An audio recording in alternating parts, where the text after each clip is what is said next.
But we begin this morning in British Columbia, where raging wildfires continue to blaze a trail of destruction.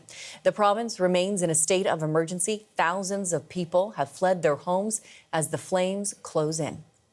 Right now, 30,000 people are on evacuation order. 36,000 others have been told to get ready to leave at a moment's notice. Many of those orders and alerts are in the Okanagan Lake region in the southern interior. Wildfires there have destroyed a number of homes, a resort, and other structures. Travel in the area has also been restricted to fire crews and other emergency services. Just north of the Okanagan, two fast-moving major wildfires have combined near Adams Lake. They have burned down blocks of homes, stores, and buildings in the Shuswap region. And that is where we begin our coverage this morning. Let's bring in Natalia Goodwin. She is leading this story, covering it, all the latest we're bringing us today. Natalia, how are things shaping up in the Shuswap region? Well, right now, Natalie, more than 3,000 people are on evacuation orders in that region, and hundreds more are on an alert. So, as you said, having to leave at any time.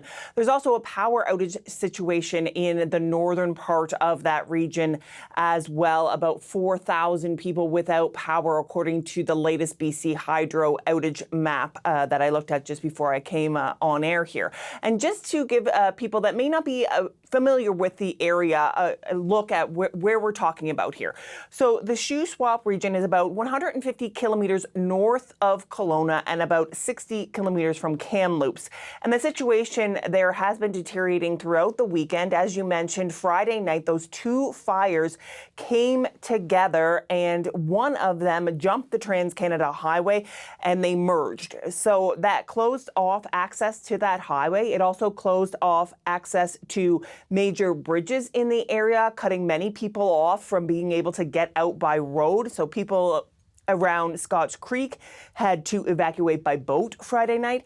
And there's devastation. You can see it on your screen there, all along Highway 1, along the Trans-Canada Highway, is absolutely unbelievable. It really looks like something out of a movie. Blocks of homes and buildings in multiple communities just burned down, crumpled skeletons of buildings and vehicles all along that highway. So we spoke with the BC Wildfire Service yesterday about just how fast these two fires moved and came together. Here is a representative from that organization.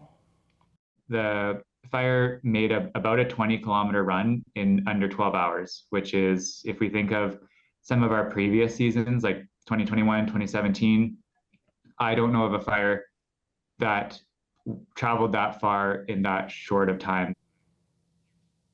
And Tower went on to say that the active wildfire situation is sure to lead to more of those evacuation orders in the coming days, Natalie. And some heartbreak, of course, for people who see their homes burned to the ground, leveled, as you just were showing us there, Natalia. What are we hearing from residents who have lost everything?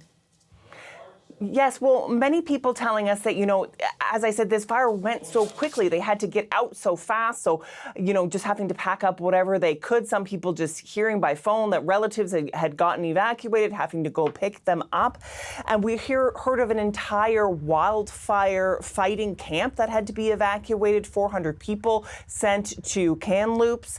And we spoke with some people who were dealing with this situation in the last couple of days. Here are a few of them. People tried to put sprinklers on their homes and whatnot, and it just wasn't enough. And it picked and chose between some places got burnt down, some didn't. It was just explosion, huge explosions, and just gone.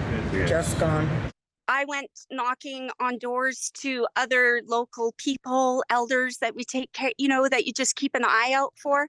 Because right now, that's the only communication we have on what we're supposed to do with our people. So just an absolutely devastating situation there, Natalie. We'll keep an eye on the latest there for you. Thank you very much, Natalia.